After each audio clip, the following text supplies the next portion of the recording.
नमस्कार दोस्तों, आप सभी लोगों का फिर से एक बार बस बहुत स्वागत है। मैं कार्तिक भारद्वाज और आज हम देखने जा रहे हैं गेट 2020 ईसी का क्वेश्चन देखने जा रहे हैं। और ये क्वेश्चन बेसिकली माइक्रो प्रोसेसर से। तो अगेन क्वेश्चन को देखते हैं, आपको पता चल जाना चाहिए। Actually this is from the memory, not from exactly micro processor. Memory में भी जाके देखोगे तो उसमें भी सेमीकंडक्टर मेमोरीज में भी समझ में आ जाएगा, माइक्रो प्रोसेसर में भी है।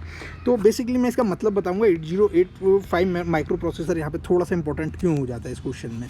ओके, तो I want you to try yourself, tell me the answer in the comment session. All right, if you have try it's okay, if you don't try okay it's all right.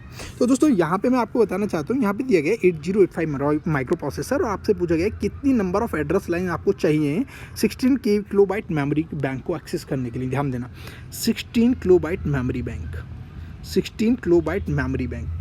Keep in mind that दोस्तों, या micro processor जो जब भी हम memory design करते हैं, जब भी मेमोरी करते हैं तो दो चीज़ों का ध्यान रखते हैं कि यहाँ पर जो है ये इस तरह मेमोरी होती है। एक तो यहाँ पे क्या है, यहाँ पे एड्रेसेस होते हैं इस तरह मेमोरी है। ये एड्रेस एक है, इसका कुछ एड्रेस है, इसका कुछ एड्रेस है, इसका कुछ एड्रेस है, इसका।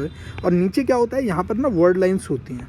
नीचे की तरफ ये वर्ड लाइन होती है, यहाँ पे वर्ड लाइन होती है, वर्ड लाइन होती है, वर्ड लाइन होती है। तो जब भी हम मेमोरी की कैपेसिटी को डिफाइन करते हैं ना, वो क्या करते हैं, नंबर ऑफ लोकेशंस है ना, कि कितनी लोकेशंस है, मतलब इस तरह कितनी की लोकेशंस हो रही हैं, है ना, मल्टीप्लाई वर्ड लेंथ, कि एक वर्ड की लेंथ कितनी है। ठीक है ना।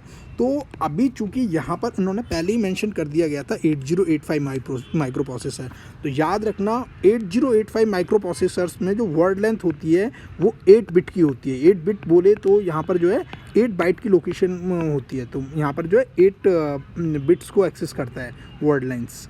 समझ रहे हैं आप मेरी बात यहाँ पे क्यों इंपॉर्टेंट है। लेकिन ऐसा नहीं है कि सिर्फ एक बाइट का ही हो सके। कुछ मेमोरीज ऐसी भी डिज़ाइन होती हैं कि हर एक एड्रेस दो दो बाइट को भी कंसीडर करता है।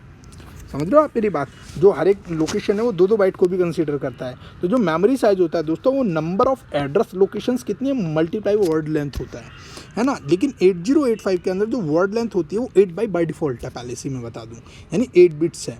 तो इसलिए यहाँ पे ये थोड़ा सा क्रूशल हो जाता है। अगर यहाँ पर माइक्रो प्रोसेसर्स नहीं दिया होता 8085, यानी यहाँ पर मैं 1 बिट मेमोरी नहीं है, तो यहाँ पर वर्ड साइज़ भी देना बहुत ही इंपॉर्टेंट था कि वर्ड साइज़ कितना है ना।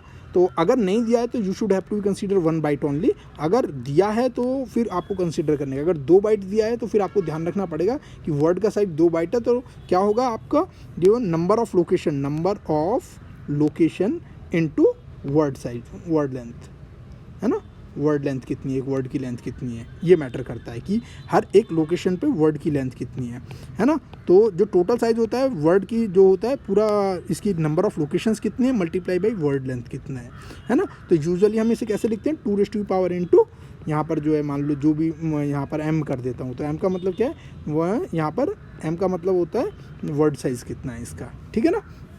तो दोस्तों यहाँ पर 2⁻n क्या होता है, ये होता है नंबर ऑफ एड्रेस लाइन। अगर मान लो आपके पास 10 एड्रेस लाइन है तो आप 2⁻10 एड्रेसेस को एक्सेस कर सकते हो। इस तरह जो एड्रेस लाइन है 2⁻10 एड्रेसेस ले जा सकते हो, एक्सेस कर सकते हो, है ना।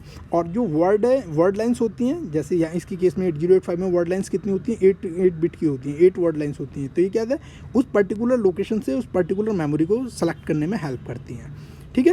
तो यहाँ पर 2⁻n = n, तो यहाँ पर क्या होता है, ये क्या है आपका नंबर ऑफ लोकेशंस है, n is the number of address lines है, n इसका मेमोरी लोकेशंस कितनी है आपके पास।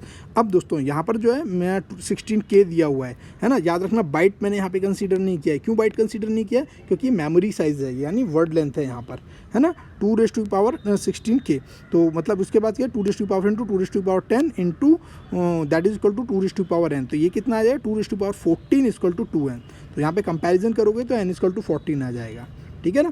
तो नंबर ऑफ लोकेशंस आपके पास कितने, 16K है ना, किलो बाइट है। तो एक्चुअली बाइट क्या है, byte is the size of the word, है ना, 2 है ना। तो दिस इज कितना हो गया, 16K = 2⁻10 होता है, 16 2⁻4 हो गया, इंटू 2⁻10 हो गया, यू विल गेट 2⁻14 ओनली, है ना।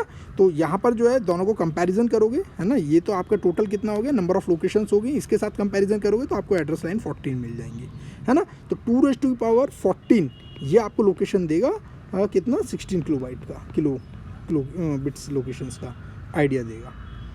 तो समझ में आ गया होगा दोस्तों, है ना। तो यहाँ पर वर्ड लेंथ का भी ध्यान रखना, अगर क्वेश्चन में इन फ्यूचर कभी हल्का फुल्का चेंज होता है तो हमारी कंसेप्ट अंडरस्टैंडिंग को अच्छा करने के लिए काम आएगा।